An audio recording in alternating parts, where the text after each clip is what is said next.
Boa noite, consumidor. Seja bem-vindo a mais um número do programa Defesa do Consumidor. Os consumidores têm o direito a receber formação e educação para o consumo, no sentido de poderem conhecer a qualidade e as características dos bens fornecidos, dos serviços prestados, dos direitos transmitidos e estarem aptos para fazerem sempre a melhor escolha. E é esse um dos principais objetivos do programa Defesa do Consumidor. Então fique na nossa companhia nesses próximos minutos, informe-se e seja um consumidor consciente dos seus direitos e deveres. Anunciamos agora os destaques desta edição do programa. Posicionamento do cidadão e associado da ADECO, António Pedro Silva, sobre o problema de escassez de água que tem assolado a ilha de São Vicente. Em informação jurídica, informa-se sobre o valor do salário mínimo legalmente estabelecido no regime jurídico que aprova o Orçamento de Estado para o ano econômico 2025. Saiba o que são contadores de energia pré-pagos e quais são as suas vantagens e desvantagens na rúbrica É de Boa Conta. Vamos agora ao desenvolvimento destes temas.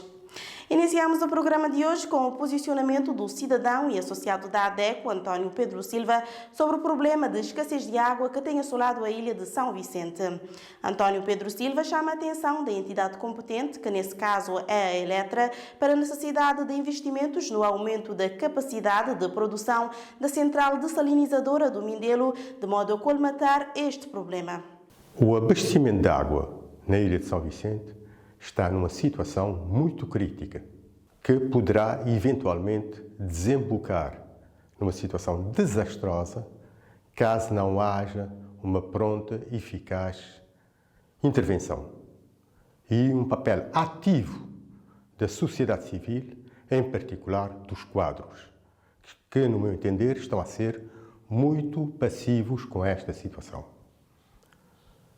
Contrariamente ao que deixa pressupor os comunicados, o problema essencial do abastecimento de água em São Vicente decorre da fraca oferta de água à população.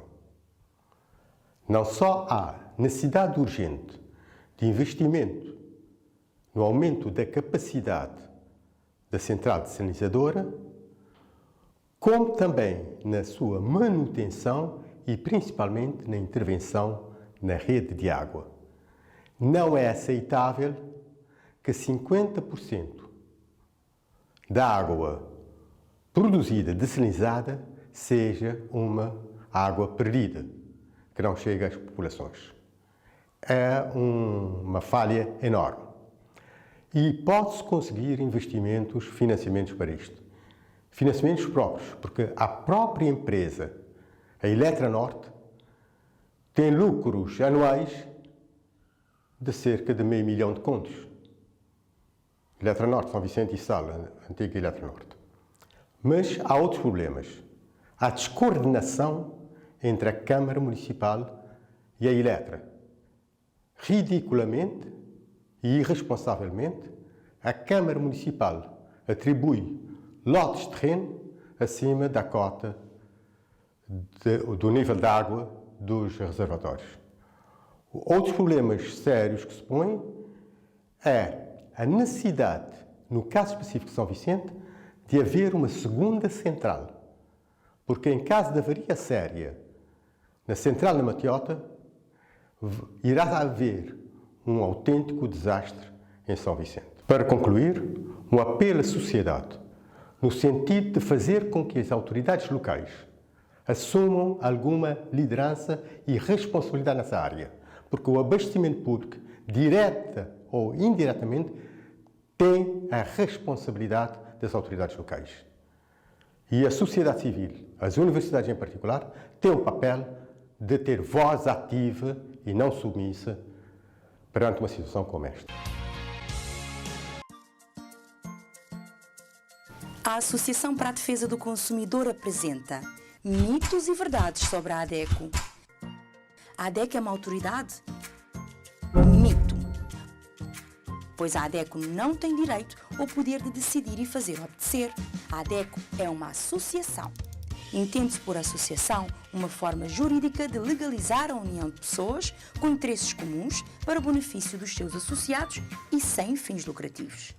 A ADEC é uma associação particular de intervenção cívica e de solidariedade social que desde 1998 cobre todas as áreas do consumo e a defesa dos consumidores de Cabo Verde.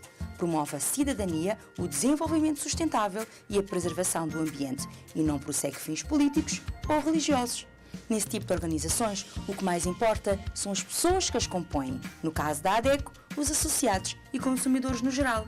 Associe-se, porque consumidores somos todos nós. Minuto do Consumidor. Olá consumidores, bem-vindos ao Minuto do Consumidor. Você já viu ou comprou um produto onde a embalagem mantém-se igual, mas encontrou ingredientes diferentes ou em quantidades menores? Saiba que o nome disso é reduflação. O nome pode parecer um pouco estranho, mas é só juntar as duas partes e assim é possível entender o conceito. O termo redu vem de reduzido e flação de inflação. A mistura de ambos traz um fenómeno de reduzir quantidade do produto ou utilizar ingredientes mais baratos e manter o mesmo preço ou aumentar o preço. O que diz a Lei da Defesa do Consumidor sobre esta prática?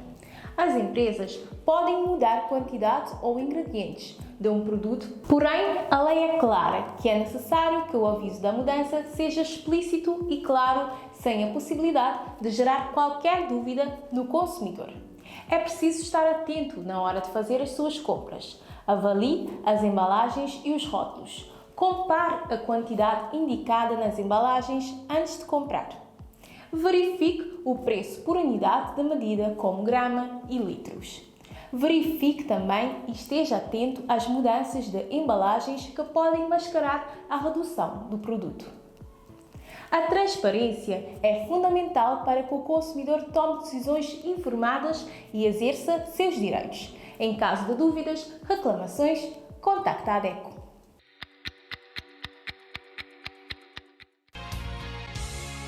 Entrou em vigor desde 1 de janeiro do ano em curso o regime jurídico que estabelece o aumento do salário mínimo nacional e da administração pública.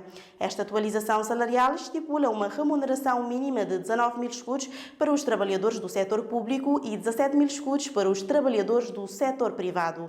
Mas quem faz uma abordagem mais aprofundada sobre o tema é a jurista Janilis Oliveira na rúbrica Informação Jurídica.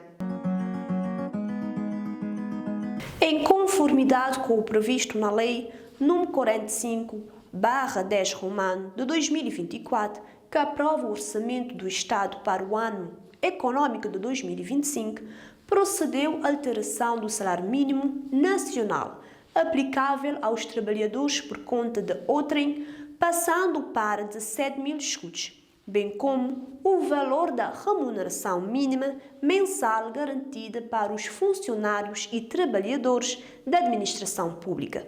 Também foi alterado, passado a ser 19 mil escudos, desde que sujeitos ao período normal de trabalho. Com essa nova medida, os trabalhadores do setor privado, que antes recebiam 15 mil escudos, ganham um aumento de mais 2 mil escudos no salário.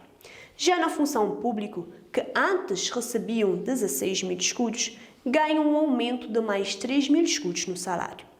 O novo salário mínimo de Cabo Verde entrou em vigor desde 1 de janeiro do corrente ano.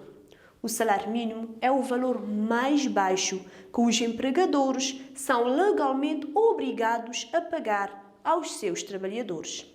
Essas atualizações impactam nos valores sobre os quais incidem os descontos para a proteção social obrigatória, o que, por seu turno, reflete diretamente no cálculo das contribuições e das cotizações dos trabalhadores.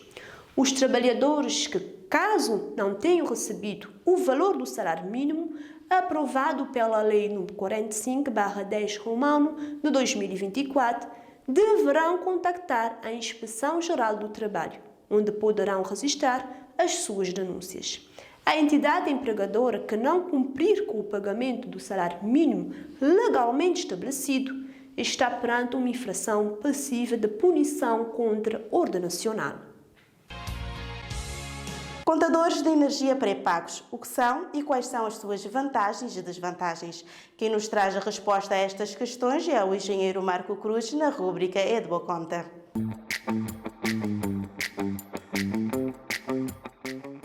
Hoje vamos falar sobre os contadores pré-pagos de eletricidade, uma tecnologia que está a transformar a forma como consumimos e pagamos pela energia elétrica. Estes contadores permitem que o consumidor pague antecipadamente pela eletricidade que vai utilizar, o que oferece uma grande flexibilidade no controle dos gastos com energia. Funcionam de forma semelhante aos telemóveis pré-pagos. Recarrega-se o contador com um valor à escolha e o saldo vai sendo descontado à medida que a eletricidade é consumida. Mas como funcionam exatamente? Quando o consumidor adquire eletricidade, seja online ou num ponto de venda, os créditos são carregados no contador, muitas vezes através de um código.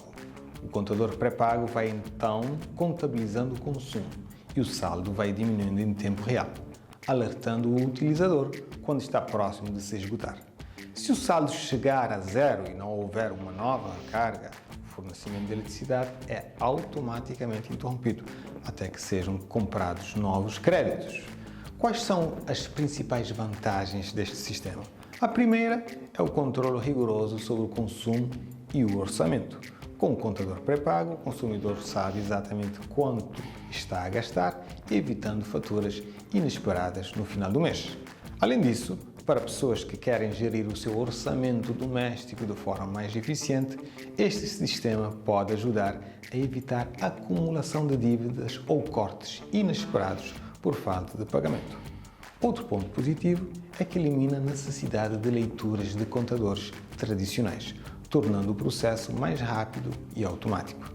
No entanto, este sistema também apresenta algumas desvantagens. A principal é a possibilidade de o fornecimento de eletricidade ser cortado se o saldo não for recarregado a tempo, o que pode ser problemático em momentos críticos, como durante a noite ou em dias em que os pontos de recarga estão inacessíveis.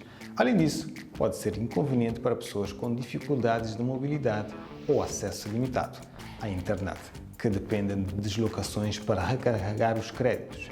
É importante, portanto, que os consumidores estejam sempre atentos ao saldo disponível para evitar situações inesperadas. Em resumo, os contadores pré-pagos de eletricidade oferecem uma solução moderna e prática para quem quer maior controle sobre os seus gastos de energia. São uma excelente ferramenta para a gestão financeira, mas exigem atenção para garantir que o fornecimento de eletricidade não seja interrompido. A nova base de dados de sócios da ADECO já está ativa e veio para potencializar a gestão de informação e comunicação com os sócios. Um objetivo há muito pretendido pela associação que finalmente tornou-se realidade. Mas o bom funcionamento da nova base de dados depende principalmente de si, sócio da ADECO. Como é que pode ajudar? Atualizando os seus dados pessoais através dos nossos telefones 232 70 33, 973 32 30, e-mail informacão@adeco@gmail.com, site adeco.cv, presencialmente na sede ou nas delegações da ADECO. E já estamos na reta final do programa Defesa do Consumidor de hoje. Obrigada a você que esteve a nos assistir do outro lado e obrigada também aos nossos sócios que contribuem para o fortalecimento desta nobre causa. Como já sabem, a ADECO está disponível para dúvidas e reclamações através dos nossos contactos ao lado. Siga o nosso trabalho nas redes sociais, Facebook, Twitter e YouTube, Instagram. Leia a nossa coluna no jornal Terra Nova e escute-nos nas 14 rádios parceiras. Voltamos na próxima semana com mais temas de interesse do consumidor.